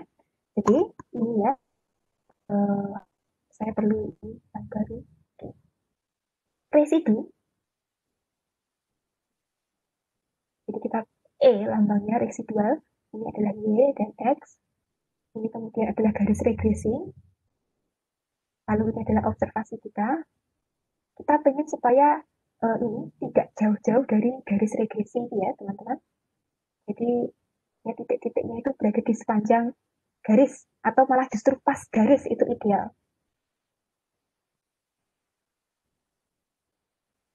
Kita pengen residu kita itu terdistribusi secara normal. Nah, normal distribution itu kan seperti ini ya gambarnya. Jadi dia seperti bell shape. Nah, residu kita juga pengen seperti itu. Nah, ini bell shape seperti ini. Jaraknya antara sini ke sini itu bell shape. Nah, antara yang terjauh di sisi kanan dan di sisi kiri itu bentuknya bell shape. Nah, seperti ini. Kita pengen supaya residu kita bentuknya seperti ini kalau sepanjang garis regresi. So, kalau misalnya residu kita bentuknya itu seperti ini, bentar.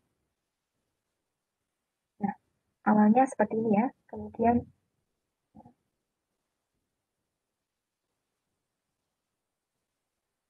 bentuknya seperti kipas atau seperti megafon. Jadi semakin ke atas, regresinya makin naik, residunya itu makin lebar. Nah, kita tidak mau seperti ini. Ini artinya varians kita itu meningkat. Artinya mungkin model kita itu mampu memprediksi untuk yang rendah skor yang ada di sini, tapi dia tidak akurat untuk memprediksi yang ketika skornya besar. We don't want it. Kita bikin yang bentuknya ini. Okay? Karena kalau ada megafon seperti ini, itu artinya variansnya itu tidak konstan. Variansnya meningkat. Ada lagi mungkin, kalau variansnya meningkat itu seperti ini. Nah, jadi bentuknya dia melebar seperti mulut hiu gitu ya. Jadi itu adalah variansnya melebar. We don't want that. Kita ingin supaya variansnya konstan dan bentuknya seperti ini. Cantik seperti ini. Oke? Okay? Nah, itu adalah cara kita melihat residu yang normal atau tidak gitu ya. Kalau diplot di sepanjang garis regresi, kita tidak ingin residunya bentuk megafon. Kita pengennya yang konstan. Kalau konstan seperti ini, itu artinya tidak banyak varian. Variasinya itu konstan sepanjang garis regresi. Oke?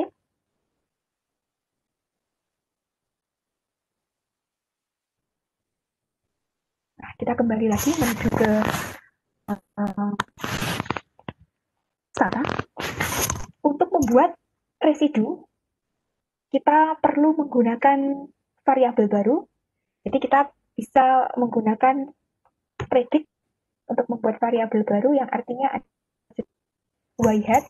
Predict ini untuk membuat fitted value untuk y. Jadi kita ingin membuat sebuah variabel baru untuk ini y hat gitu ya, untuk residu kita. Bukan, ini adalah y hat, ini artinya adalah ini apa namanya y. Kalau dalam kurva itu kan ada aksis y, aksis x ya. Oke, ini aksis y-nya. Kita buat dulu aksis y-nya.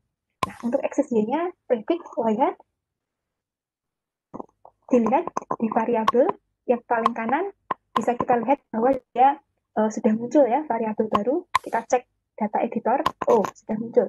Jadi ini adalah y hat atau ini apa namanya y value, y aksis untuk kurva residu kita. Y hat sudah ada. Oke.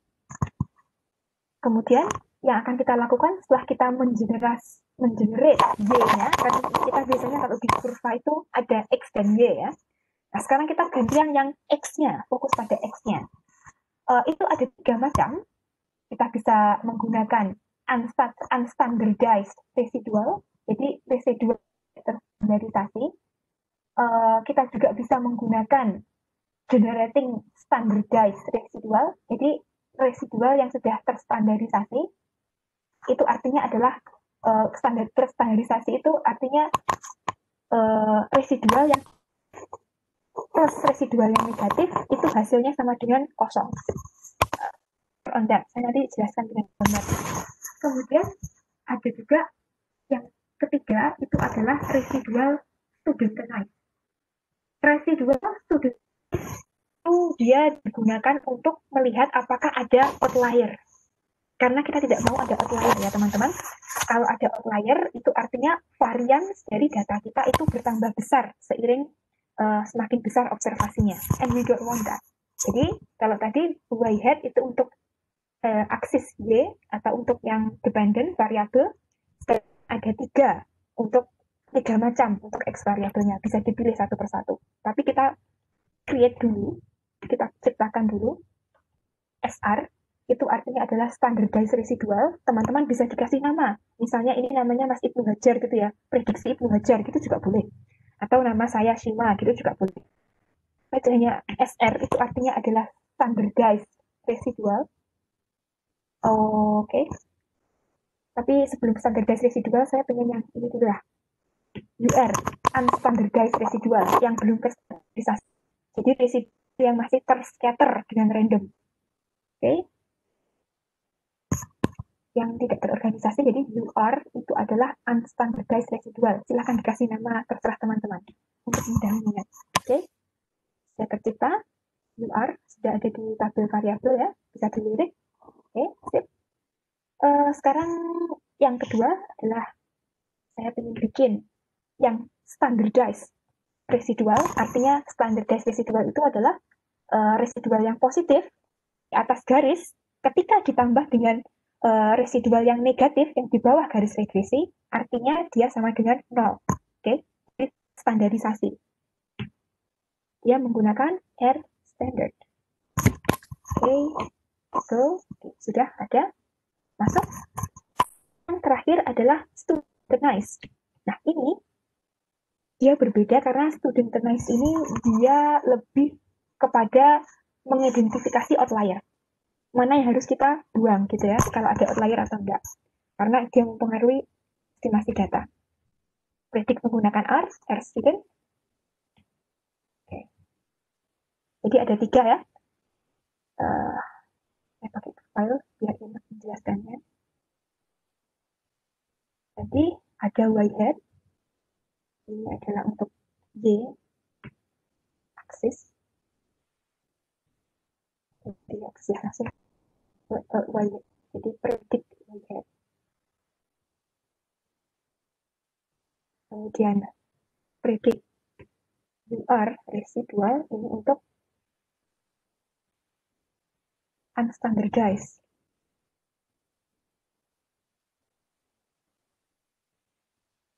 Residual. Lalu ada juga standardized residual.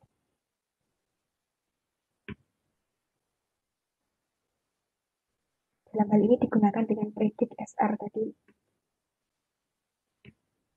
Dengan comment R standard, dan yang terakhir adalah studentized residual. To predict outlier.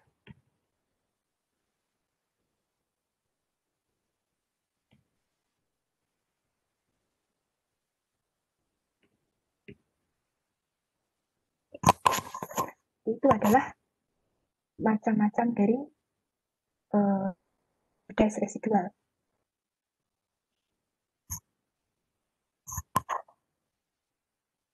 So, anyway, sekarang kita bisa menggunakan plot ya untuk mendemonstrasikan apakah ada pelanggaran terhadap constant variance, apakah variance-nya itu seiring dengan naiknya regresi. Kita ingin melihat selain itu juga apakah ada non-linear relationship antara independent variable dan juga dependent variable. Oke, yang awalnya tidak terspesifikasi di regresi. Untuk melihat, kita bisa menggunakan yaitu menggunakan scatter plot, di mana R dan juga R hat itu menjadi patokan kita.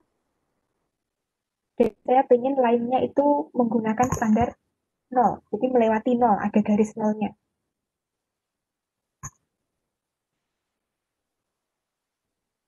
Oke, silakan teman-teman untuk di copy.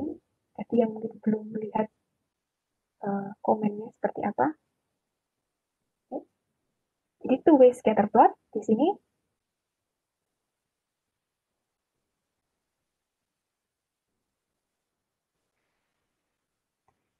Oke, nah saya menggunakan di sini Y hat. R-nya adalah ini apa namanya, si student type, sedangkan Y hat-nya itu adalah values yang untuk X. Dan saya bisa melihat tadi di hasilnya, hasil analisisnya. Di sini 0 itu adalah fitted value. Kemudian ada batas untuk studentized residual, di mana negatif adalah brown-nya, dan 2 adalah yang paling akhir, atau yang paling tinggi. Apa yang akan kita bisa, apa yang di gambar ini?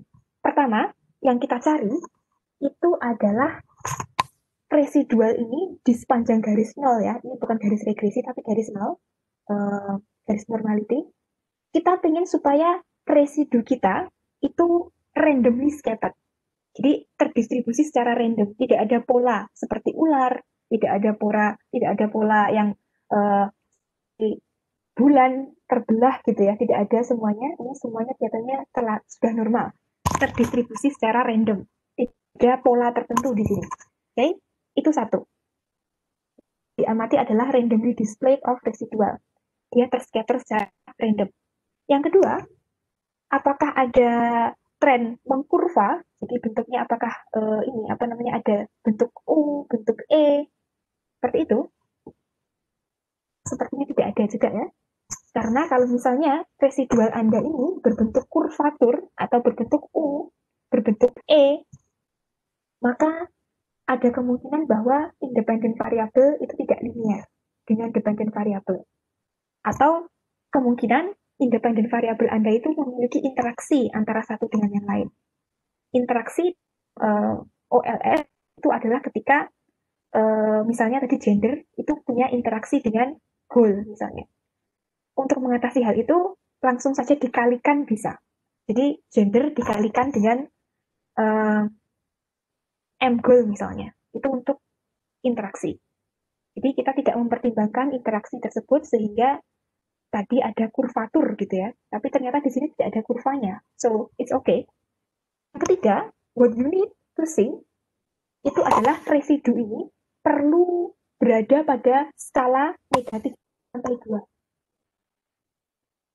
Kalau semisal ada residu total ini yang berada di atas 2 atau di atas negatif 2, di bawah negatif 2 ya, itu artinya adalah dia outlier.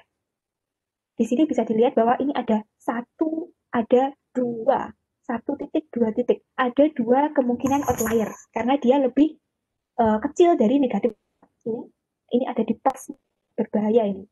Ada di pas di situ, di pas garis batas, dan ada 1 di sini yang merupakan tidak lebih kecil dari negatif 2. Cek yang di atas, tidak ada yang lebih dari 2 ya.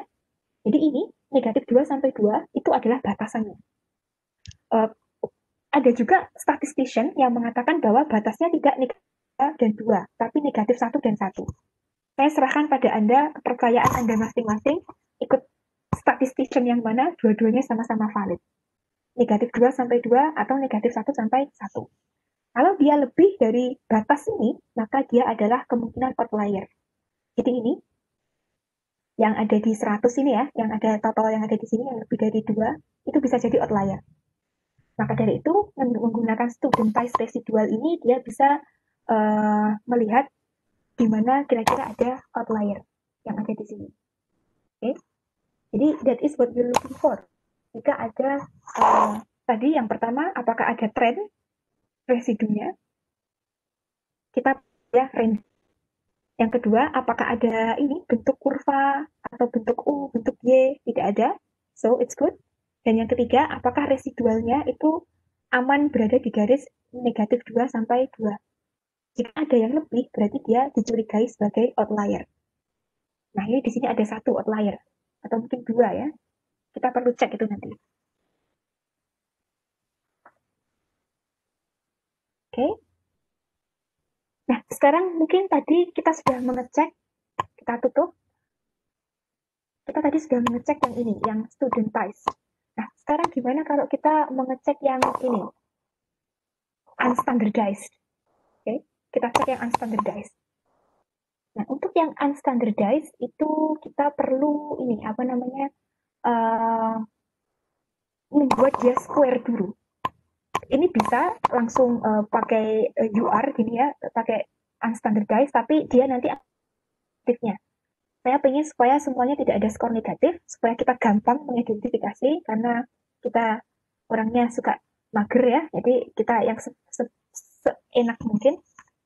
Sekarang kita menggunakan yang UR ini ya, yang UR kita kuadratkan dulu biar tidak ada value yang negatif.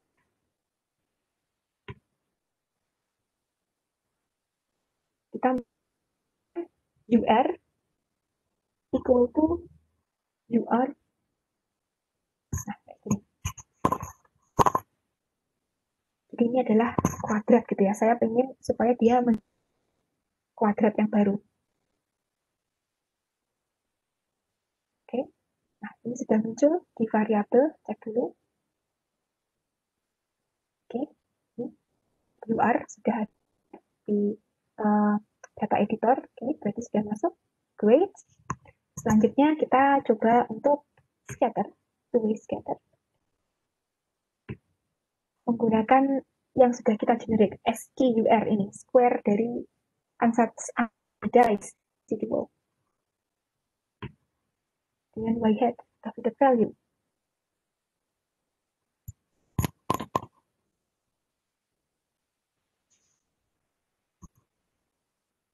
Oke. Nah, di sini sekali lagi kita akan mencari ya, ini sudah tidak ada yang negatif ya, paling cuma 0 pas garis 0. Di sini kita akan mencoba untuk melihat lagi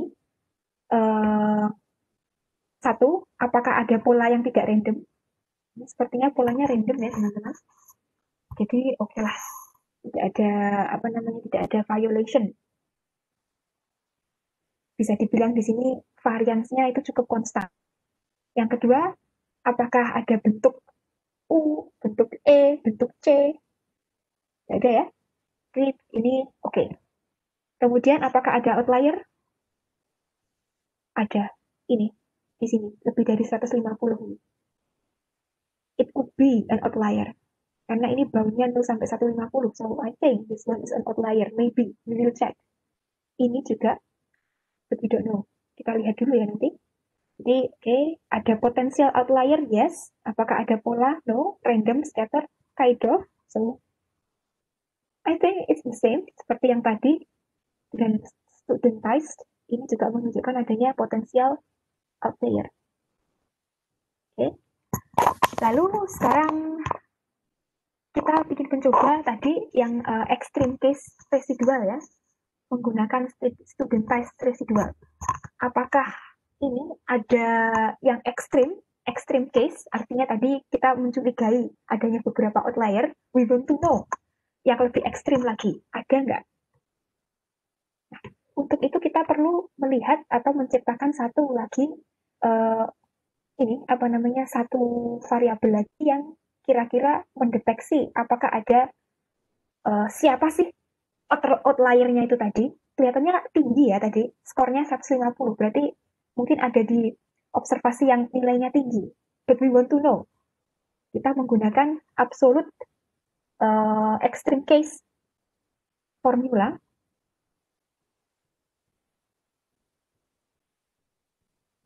Dengan rumus ini, ABS R. Seperti ini. Jadi kita ingin melihat absolute residual. Kita ingin tahu absolute residualnya. Tapi karena kita tadi mencurigai adanya kelainan tadi dengan datanya yang tinggi sekali tadi di kedua residual. Oke, sudah terbentuk ini variabel baru. Dia bisa menghitung sendiri. Lalu kemudian kita coba untuk melihat ya, mendeteksi. Kita lihat dulu di data editor. Nah, ini. Oke. Nah, ini adalah absolute value-nya. Tapi dia tidak urut ya, teman-teman. Jadi kita agak susah ini mana yang kira-kira nilainya itu sebagai outlier gitu. Susah ini, mana yang outlier tidak kita ketahui ya. Jadi kita coba urutkan dulu dari besar ke kecil ke besar. Kita ini variabel baru tadi. Oke. Kita lihat, kita urutkan karena tadi kesulitan untuk mendeteksi. Kita buka lagi kalau sudah diurutkan dengan sort. Oke. Nah, sekarang tadi nilai value-nya yang kelainan tadi sudah dideteksi karena sekarang sudah diurutkan dari yang kecil sampai yang tadi kita ingat bahwa dari scatter plot nilainya cukup tinggi ya, di atas 150. So, kelihatannya kalau dia itu nilainya di atas bound, yang di atas upper bound, batas maksimal atas, kelihatannya dia pasti di bagian yang observasinya tinggi. Nah, ini dia. Oke, ada dua observasi yang mencurigakan, yang ini adalah yang tertinggi ya. Observasi yang tinggi, yang tadi kelihatannya adalah potensial outlier. Jadi ini kemungkinan yang perlu kita selidiki. Tapi kita tidak tahu secara persis. Oke, ini katanya yang perlu dibuang. Untuk mengetahui secara persis observasi mana, capek-capek lihat tabel tadi ya, karena mungkin ini masih 50-an, jadi masih sedikit. Kalau misalnya 1000 itu capek juga kita metani satu persatu, cek satu persatu. Maka dari itu kita bisa memanggil kira-kira 10 yang terbesar. Kalau tadi ternyata outliernya itu tidak di yang bagian besar, itu biasanya kita menggunakan yang 10 terendah gitu. Karena tadi kelihatannya di 10 yang paling tinggi, maka saya ingin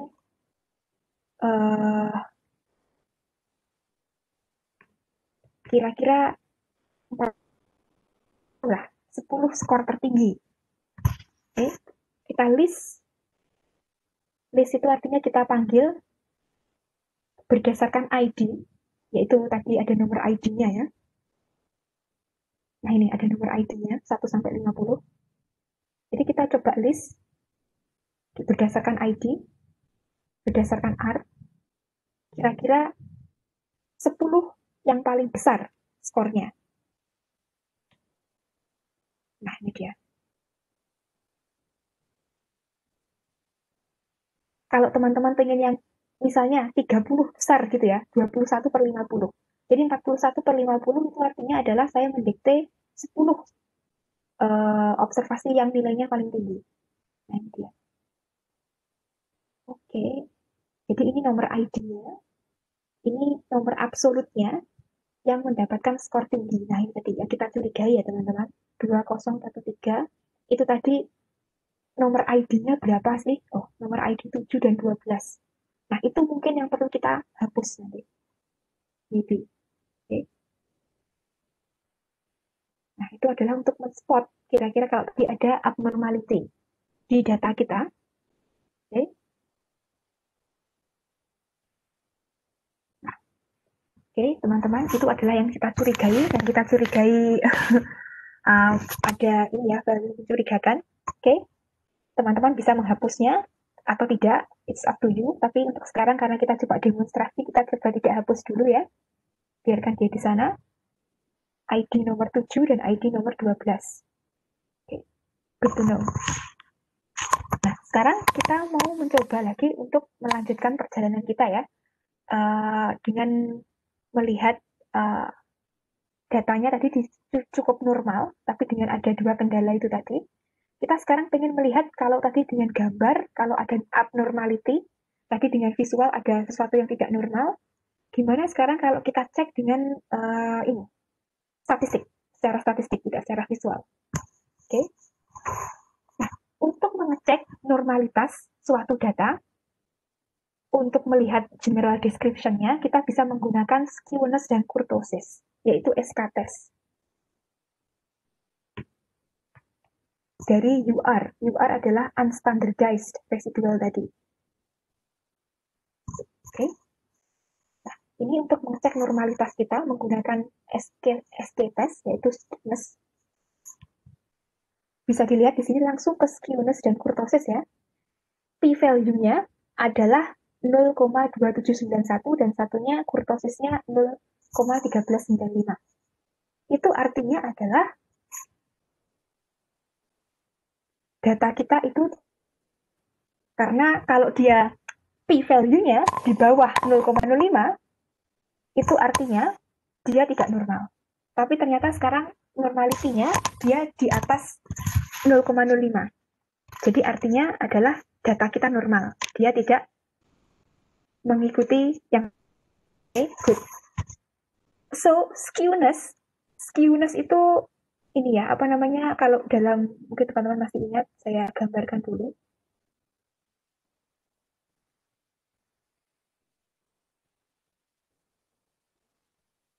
Skewness itu artinya adalah ini,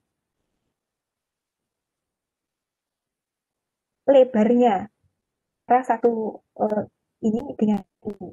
Jadi kayak batasnya itu ya, lebarnya, batas antara satu elemen dengan yang lain.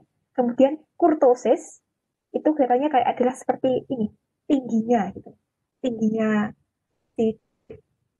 Jadi kalau kurtosis itu mengukur ini tinggi, kalau skewness itu dia jarak lebar dari kiri ke kanan.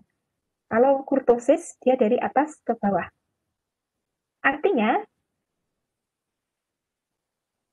kalau tadi kita bilang kita normal, maka statistikanya dia masih berada di area yang acceptable, baik secara kurtosis maupun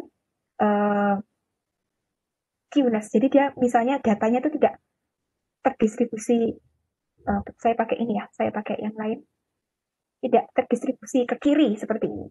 Atau mungkin dia terdistribusi ke kanan seperti ini. Jadi dia masih dalam kurtosis. Jadi kalau tadi kurtosisnya lebih dari ini ya, p-value-nya kurtosis itu lebih dari 0,05, artinya kita masih normal, distribusi normal. Tapi kalau p-value itu kurang dari 0,05, berarti data kita tidak normal. Artinya dia mungkin skewness ke sini, ke kiri, atau ke kanan. Oke. Jadi batasnya skewness ini adalah 0, negatif 1, negatif plus 1. Ini adalah yang tadi. Atau 2 dan negatif 2. Mau batasnya negatif 2 sampai 2 atau negatif 1 sampai 1, itu terserah Anda, kepercayaan masing-masing. But so far, tadi karena P value-nya adalah kita, lebih besar dari 0,05, itu artinya data kita terdistribusi secara normal. Oke?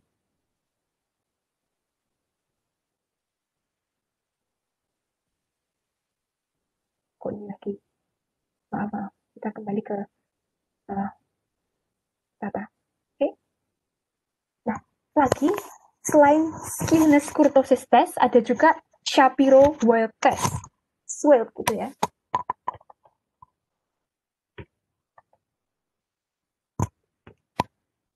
Silahkan pilih salah satu, tapi kalau saya sih menganjurkan dua-duanya dites supaya konsisten gitu. Anda benar-benar mendapatkan validasi berapa kira-kira ini observasi. Oke, nah di sini dengan Shapiro-Wilk test itu juga bisa didapatkan probability-nya ya, teman-teman. Perhatikan di sini, kalau tadi skewness dan kurtosis, sekarang adalah SWILT test, itu dia adalah 0,10415. Itu artinya dia juga lebih besar dari alfa. Itu artinya adalah data kita normal. Oke, mantap lah. Meskipun tadi kelihatannya ada beberapa yang kita curigai, ada outlier, tapi ternyata data kita masih dihitung normal. Oke, nggak apa-apa, berarti outliernya tidak usah terburu-buru dibuang, dimaafkan. Oke. Nah, kita juga bisa menggunakan untuk mengecek normality ya, selain menggunakan skewness kurtosis, Shapiro-Wilk, kita juga bisa menggunakan PP dan QQ. Kalau Kiki, itu dia menggunakan ini ya, apa namanya, gambar P norm UR, itu artinya adalah PP percentile. Nah, oke, cakep. Ini cocoknya adalah dia masih normal, soalnya dia total-totalnya ini masih berada di sepanjang garis regresi, masih dekat sekali dengan garis regresi ya. Jadi dia ini sangat dekat, tidak ada yang menonjol keluar, menonjol ke dalam, gitu ya. Semuanya masih berdekatan dengan garis regresi, meskipun ada yang di bawah, ada juga yang di atas, but overall dia masih di atas garis regresi, so it's okay, everything is normal. Ini adalah yang untuk percentile atau PP test. Nah, ada juga yang quartile atau QQ test.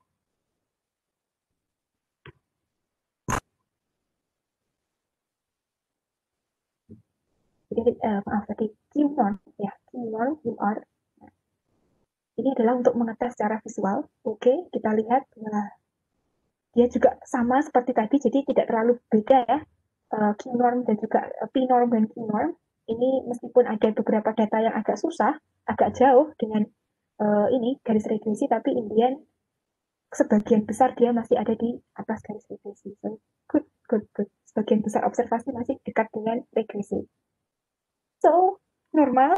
Oke, berarti kita lolos collinearity, kita lolos normality. Sip. Sekarang kita ingin cek apakah ada homoskedasticity. Oke. Jadi yang ketiga adalah homoskedasticity, teman-teman. Oke, kita lihat.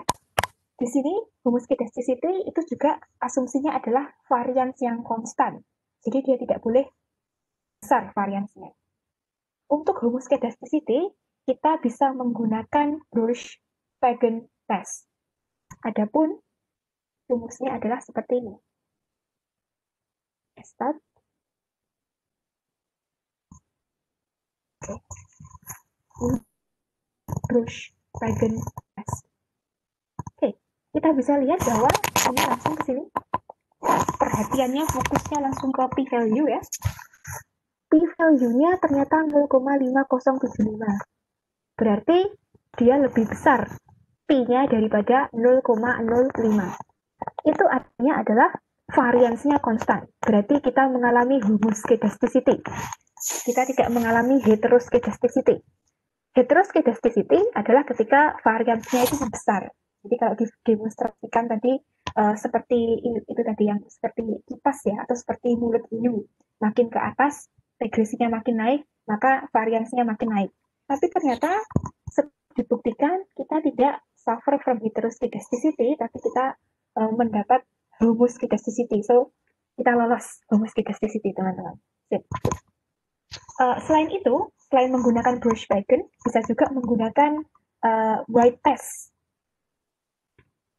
Ini biar mantep, dua-duanya dicoba gitu. Estat in test. Oke, nah di situ teman-teman bisa melihat bahwa perhatiannya langsung ke sini. Oke, jadi bisa dilihat p-value-nya ternyata dia jauh lebih besar daripada 0,05. Itu artinya adalah model kita datanya bebas dari heteroskedasticity. Jadi semuanya homo, semuanya sama gitu ya. Variansnya sama, sepanjang garis itu tidak berubah. Variansnya berbentuk normal distribusinya. Oke. So good, kita berarti lolos multicollinearity, kita lolos kita lolos normality test, kita juga lolos homoskedasticity test. Oke. Nah, tadi mungkin teman-teman ingin melihat normality test tapi untuk setiap variabel. Ini kan masih random gitu ya. Kita ingin mengenerate untuk semua variabel. Jadi kita ingin tahu normalitinya untuk semua variabel, baik yang bivariate maupun univariate. Okay. Kalau teman-teman mengetes semua variabel, normalitas semua variabel, jadi ini homoskedasticity selesai. Sekarang kita balik sedikit dengan normality test. Kalau teman-teman ingin mengetes semua normalitas data di semua variabel, itu bisa menggunakan kode ini.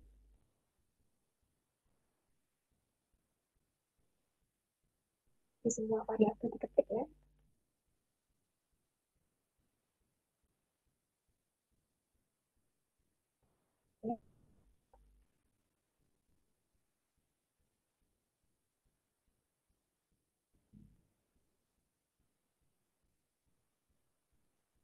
Langsung enter, lalu teman-teman akan mendapatkan tabel ini. Ini adalah summary normality untuk semua variabel. Jadi kita bisa lihat di sini kurtosis. Oke, semuanya normal untuk setiap variabel. Jadi setiap variabel ini datanya terdistribusi secara normal. Dengan bivariate, artinya bivariate itu adalah membandingkan, memasang-masangkan ya, dipasang-pasangkan satu variabel dengan variabel yang lain. Oke, kita lihat semuanya dia ini lebih besar alpha levelnya, berarti dia normal. Semua data terdistribusi secara normal. Tidak ada data yang skewing ke kanan atau skewing ke kiri. Oh, ini multivariate normality. Jadi semua ini multivariate itu berarti untuk semua variabel, baik yang kecil maupun independen. Oke. Terus sangat dekat dengan 0,05, tapi dia adalah 0,06. So, we may want to see that. Kok dia ini ya, dekat sekali. Memang dia signifikan, artinya semua variabel normal. Dia tidak signifikan, artinya semua variabel itu normal, terdistribusi secara normal, karena dia lebih besar daripada 0,05, technically. Sangat dekat skornya, 0,0585. So, it's very close to 0,05. Hampir signifikan. But we don't want signifikan. Ini kita ingin supaya tidak signifikan malahan. Karena kita ingin supaya dia terdistribusi secara normal. Oke? Well, mungkin memang benar kecurigaan kita tadi, kita perlu mengeliminasi beberapa case. Well, we will see. Kalau memang kita perlu mengeliminasi beberapa case, karena di sini kita lihat multivariate normality itu 0,0585, very close to home.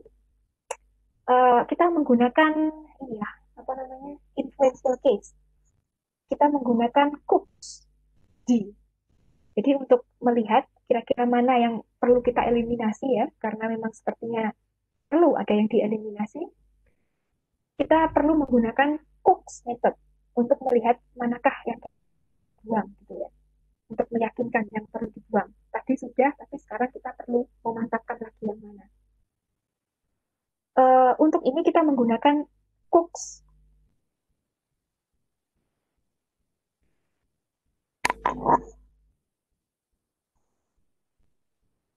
D namanya. Jadi ini adalah rumusnya Cook's D, itu untuk memprediksi mana yang harus dihapus. Oke.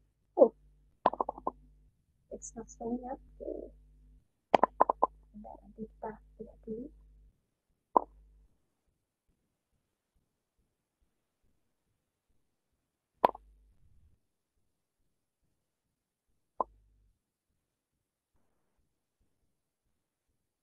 Ini komennya tidak recognize. Sebentar, saya perbaiki dulu.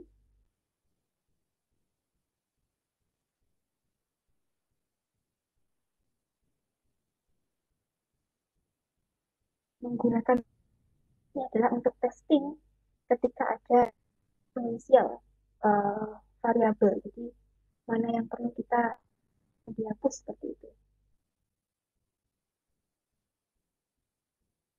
Oke, sebentar. Coba saya coba cara dulu.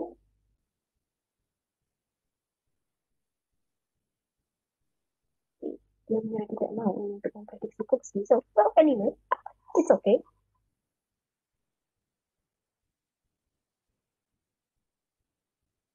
You don't have to try. It's okay kalau kita tidak tidak mendapatkan Cook's, but anyway, dengan Cook's itu hampir sama dengan yang ini ya teman-teman. Yang tadi absolute value. Jadi kira-kira ID manakah yang harus kita bubarkan karena itu tidak sesuai dengan agenda kita.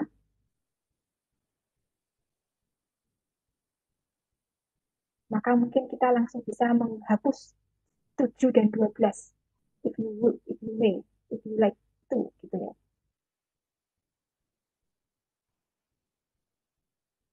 Oke. Nah, sekarang kalau ini tadi sudah semua ya, kita melewati ternyata model kita cukup oke. Meskipun ini ada multivariate normality yang 0,085. Ini sepertinya saya perlu stata saya perlu dikasih coding predik untuk Cook's karena sepertinya saya belum install, jadi dia tidak mau jalan. Tidak apa-apa, tidak memakai Cook's juga tidak menjadi masalah ya. Kalau teman-teman ternyata komputernya bisa untuk Cook's, great. Jika tidak juga tidak apa-apa. Anyway, kita sudah memiliki tadi prediksi absolut di mana kita mungkin merecognize adanya outlier. Oke. Nah, di sini teman-teman, karena tadi kita kelihatannya ada beberapa ini ya, multivariate normality-nya ternyata 0,085, artinya meskipun dia normal, maybe itu ada beberapa case yang menyebabkan variansnya dia naik. Dan memang benar tadi ada beberapa observasi yang membuat varians kita mungkin ada yang melebar gitu ke atas. Nah, kalau misalnya kita menghadapi hal seperti ini, yang bisa kita lakukan adalah karena tadi kita bilang ada 3 variabel kita yang ternyata signifikan ya. Jadi coba kita regress lagi.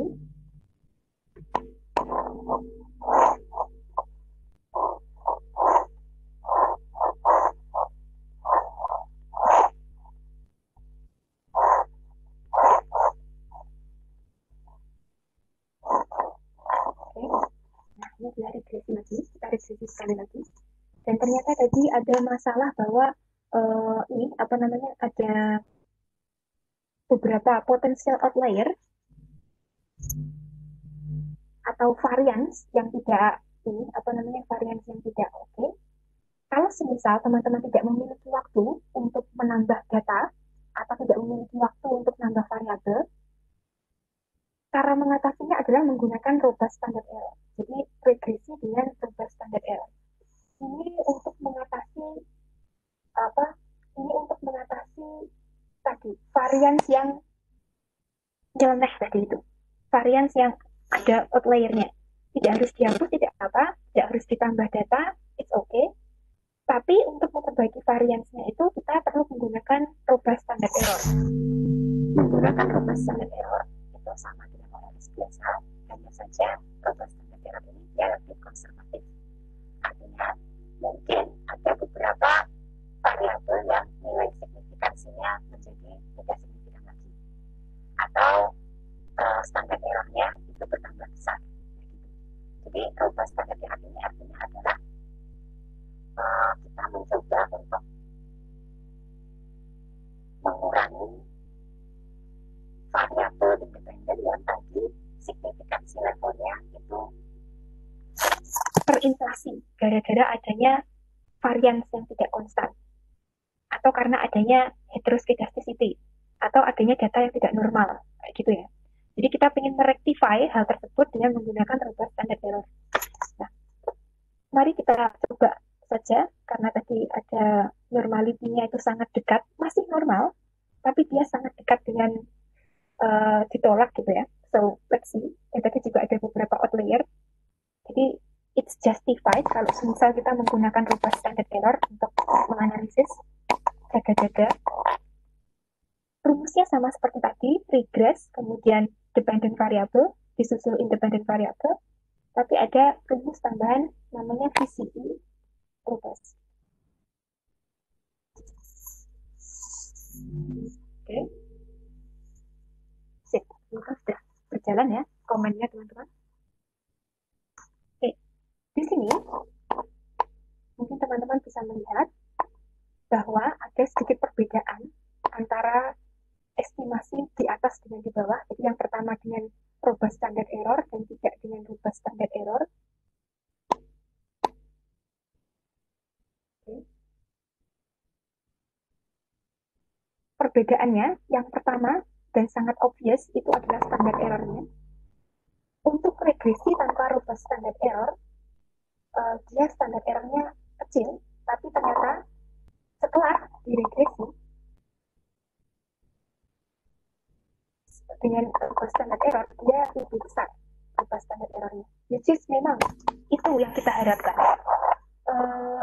Di sini T itu juga turun, T value-nya juga turun. Nah, T value turun, P value juga turun.